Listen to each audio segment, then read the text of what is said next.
Para hadirin hadirat, sebagaimana juga saya telah sampaikan berulang-ulang, 16 tahun atau 17 tahun saya berulang-ulang ke Banda Aceh setiap bulan. Jadi hanya pada waktu tsunami hanya 2 bulan yang tidak hadir, tapi waktu konflik saya tetap hadir. Kadang-kadang di Banda Aceh pada waktu itu sepi karena konflik, tapi saya hadir. Saya juga menyampaikan ajaran. Ajaran pada waktu itu saya sampaikan berpindah-pindah. Kadang-kadang kampung ke kampung. Karena pada waktu itu saya belum kenal dengan teman-teman yang dapat membawa saya masuk ke kota. Cuma ada pada waktu itu teman Abdul Yasin, tapi dia mempergunakan saya untuk kepentingan politik. Maknanya untuk kepentingan PKB. Hanya saya tidak lama bersama beliau di Aswaja, dan saya hanya bersama teman-teman. Ada pada waktu itu Nasrul Ali, ada Tengku Halimi. Papi belum ada lagi, belum ada Pak, belum ada Papi. Sehingga saya tidak bisa masuk kota karena belum ada Papi. Hanya main pinggir-pinggir mana aja aja. Jadi oleh Tuan Guru Tengku Muhammad Saleh dari Malaysia berkunjung sama saya.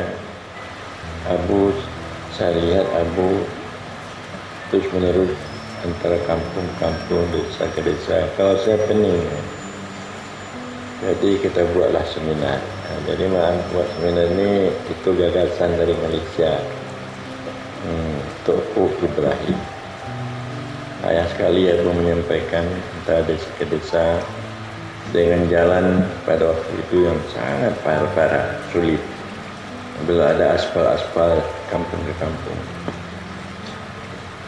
Para hadirin hadirat, saya ke Banda Aceh 16 tahun, tapi saya belum ada sambutan dari ulama-ulama Aceh.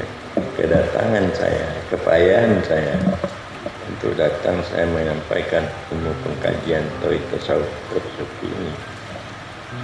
Tapi saya ke Malaysia 2 kali saja. Saya ke Malaysia berkunjung, mengantarkan anak sekolah. Orang Malaysia sangat perhatian, sangat peduli, dan kemana-mana mereka itu ikut.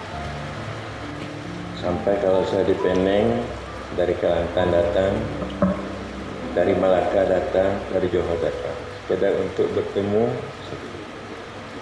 Begitu ulama-ulama yang ada di Malaysia. Tapi ulama-ulama Aceh sampai sekarang mereka menyesatkan saya, mengangkatkan saya, sehingga baru-baru ini terjadi, yaitu dari masyarakat yang didorong oleh ulama untuk membuat anarkis,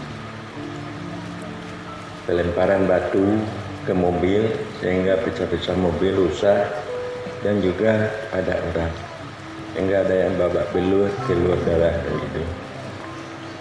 Ini di Aceh Jaya, di Abdiah, dan juga di Klub Utara, di daerah saya di Kota Pajang, dan juga di daerah-daerah lain seperti di Aceh Timur, dan juga seperti di Matang, dan juga seperti di Gurugo, di Bakar Balai.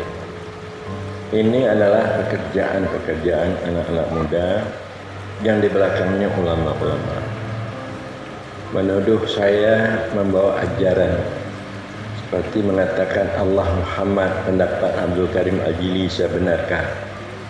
Dibenarkan oleh Tengku Amran, pendapat Abdul Karim Al-Jili Allah Muhammad, berarti Allah telah jadi Muhammad. Jadi orang MPDT Abu Amran menyembah Muhammad. membenarkan, mengembalikan dhamir huwa kepada insan. Berarti insan itu sudah jadi Allah. Jadi Engku Amran sudah jadi Allah. Jadi pahamnya itu paham kafir, paham murtad, menjadikan orang kafir. Maka oleh karena itu harus dibasmi, kalau perlu dibunuh. Nah, jadi itu daripada ulama Aceh.